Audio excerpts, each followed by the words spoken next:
नदी में एक नाव की चाल 20 किलोमीटर प्रति घंटा है और एक दूसरी नाव की चाल 23 किलोमीटर प्रति घंटा है। ये दोनों नाव एक ही दिशा में एक स्थान से एक समय पर चलती हैं। 3.5 घंटे पश्चात उनके बीच की दूरी है। तो इसका सही आंसर है ए 10.5 किलोमीटर। संख्या 90,707 को 9 से भाग देने पर शेष फल क्या होगा? तो इसका सही आंसर है ए 5। नमस्कार दोस्तों, टेट सीटेट के लिए ये मैथ का आज का मॉडल पेपर है और इसकी संख्या है 8वां मॉडल पेपर है सीटेट के लिए। तो इसमें कुल आपको मिलेंगे 24 प्रश्न मिलेंगे। मैं आशा करता हूँ कि आप कम से कम 18 क्वेश्चन इसमें ज़रूर सही करेंगे। तो चलिए, और एक बात और कि ये मैथ का पेपर है तो इसमें आपको सॉल्व करने में समय भी लग सकता है। तो उसके लिए आप निश्चिंत रहिए, वीडियो को रोक लीजिएगा और पहले सॉल्व क्वेश्चन को करिएगा, फिर अपना आंसर दीजिएगा और मेरा आंसर सुनिएगा। और हाँ, अगर आपको इसका हल चाहिए तो आप मुझे कमेंट करेंगे और ज़्यादा संख्या में अगर कमेंट आता है तो मैं आपको इसका हल भी उपलब्ध करा दूंगा। लेकिन अभी के लिए आपको प्रैक्टिस ही करना है। तो ये क्योंकि चैनल जो है मुख्यतः मॉडल पेपर ही सॉल्व करने के लिए मैंने इसको बनाया है, तो इसमें आपको सिर्फ मॉडल पेपर मिलते हैं, पढ़ाया नहीं जाता। अगर आपको अभ्यास करना है तभी आपके लिए बेटर है। तो चलिए देखते हैं। पहला क्वेश्चन है, 3.5 समकोणों में डिग्रियों की संख्या है। तो दोस्तों इसका सही आंसर है ए 315।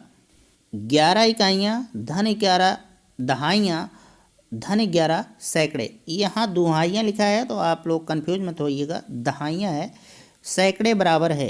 तो इसका सही आंसर है सी 1221। 509 और 3028 का योग है।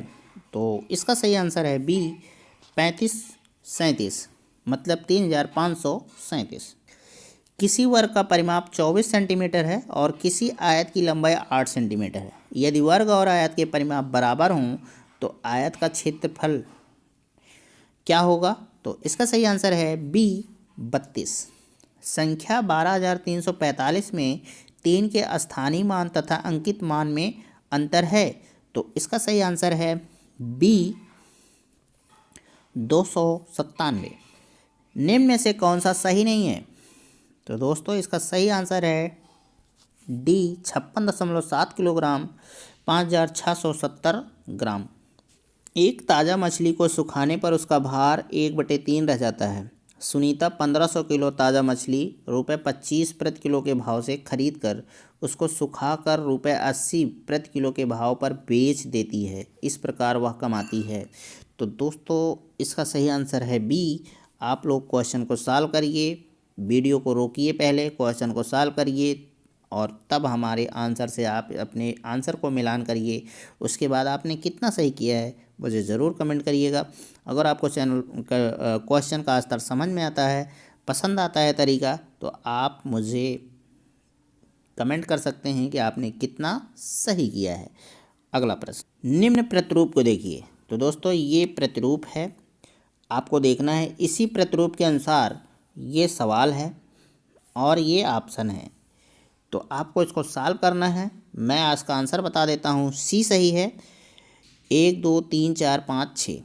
आपको इसको सॉल्व अपने स्तर से करिए, फिर आंसर मिलान करिए। एक बोतल में 750 मिली जूस भरा जाता है और ऐसी ही 6 बोतलों को एक कार्टून में पैक किया जाता है। 450 लीटर जूस के लिए आवश्यक कार्टूनों की संख्या है। तो इसका सही आंसर है ए 100। किसी आयताकार बक्से की आंतरिक लंबाई, चौड़ाई और ऊंचाई क्रमशः 4 सेंटीमीटर, 3 सेंटीमीटर तथा 2 सेंटीमीटर है। 8,664 सेंटीमीटर घनों। दोस्तों ये धनों टाइपिंग में गड़बड़ी हुई है तो इसको धन मत समझिएगा। घनों को पैक करने के लिए ऐसे कितने बक्सों की आवश्यकता है? तो इसका सही आंसर है सी 361। 1/3 के समतुल्य भिन्न लिखिए। कक्षा 4 के विद्यार्थियों से पूछा गया यह सवाल की डैश की ओर संकेत करता है। तो इसका सही आंसर है बी निम्न स्तरीय मांग कार्य, क्योंकि इसमें केवल प्रक्रमणकारी कौशलों की आवश्यकता होती है। प्रायः शिक्षार्थी दशमलव संख्याओं की तुलना में त्रुटि करते हैं। उदाहरण के लिए 0.50, 0.5 से बड़ा है। इस त्रुटि का सर्वाधिक संभावित कारण हो सकता है। तो इसका सही आंसर है ए, क्रमिक दशमलव में शून्य की सार्थकता से संबंधित प्रतिपूर्ण संकल्पना। शिक्षक शिक्षार्थियों को दैनिक जीवन में गणित का अनुप्रयोग विषय के साथ गणितीय जर्नल या पत्रिका तैयार करने के लिए बढ़ावा देता है। यह गतिविधि है। तो इसका सही आंसर है ए, गणितीय संकल्पनाओं और उनके अनुप्रयोगों में संबंध बैठाने और अपने ज्ञान तथा विचारों को साझा करने में शिक्षार्थियों की सहायता करना। अगला प्रश्न, एक बच्चा संख्याओं, संक्रियाओं और संकेतों, घड़ी के दो कांटों, विभिन्न सिक्कों आदि में अंतर करने में कठिनाई प्रदर्शित करता है। इसका निहितार्थ है कि जो विशिष्ट बाधाएं उसके सीखने को प्रभावित कर रही हैं वे हैं। तो इसका सही आंसर है सी, कमजोर चाक्षुष प्रक्रमण योग्यता, जैसे चाक्षुष विभेदीकरण, स्थानिक संगठन और चाक्षुष समन्वयन। राष्ट्रीय पाठ्यचर्या की रूपरेखा 2005 अधिनियम के रचनावादी उपागम पर बल देती है क्योंकि वह डैश पर केंद्रित है। तो इसका सही आंसर है डी, गतिविधियों में शामिल करते हुए शिक्षार्थियों की सक्रिय भागीदारिता गणित शिक्षण का मुख्य उद्देश्य है। तो इसका सही आंसर है सी, तार्किक ढंग से सोचने की क्षमता का विकास करना। बताए गए नियमों को उदाहरणों में प्रयोग कर उनकी पुष्टि करना किस शिक्षण विधि से संबंधित है। तो इसका सही आंसर है ए, निगमन विधि। एक आयताकार खेत का परिमाप तथा क्षेत्रफल क्रमशः 50 मीटर और 150 मीटर है, तो उसकी लंबाई और चौड़ाई क्या होगी। तो इसका सही आंसर है सी, 15 मीटर और 10 मीटर। यदि 15 व्यक्ति किसी कार्य को 48 दिनों में कर सकते हैं तो 30 दिनों में उसी कार्य को समाप्त करने के लिए कितने व्यक्तियों की आवश्यकता होगी।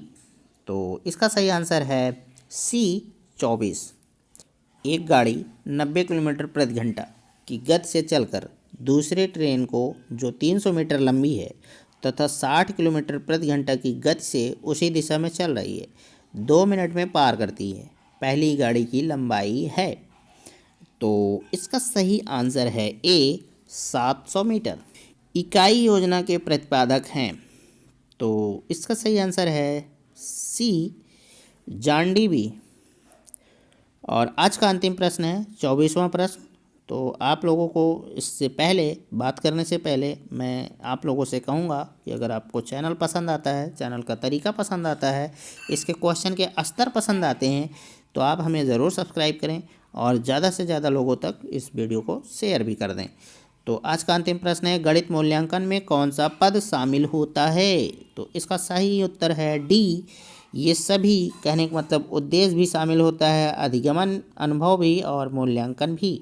तो इस तरीके से ये मैथ का मॉडल पेपर समाप्त होता है। आप लोगों को कैसा लगा और आप लोग कितना सही किए हैं, ईमानदारी से हमसे शेयर कर सकते हैं क्योंकि खुशियाँ बांटने से बढ़ती हैं। तो आज के लिए बस इतना ही। नमस्कार।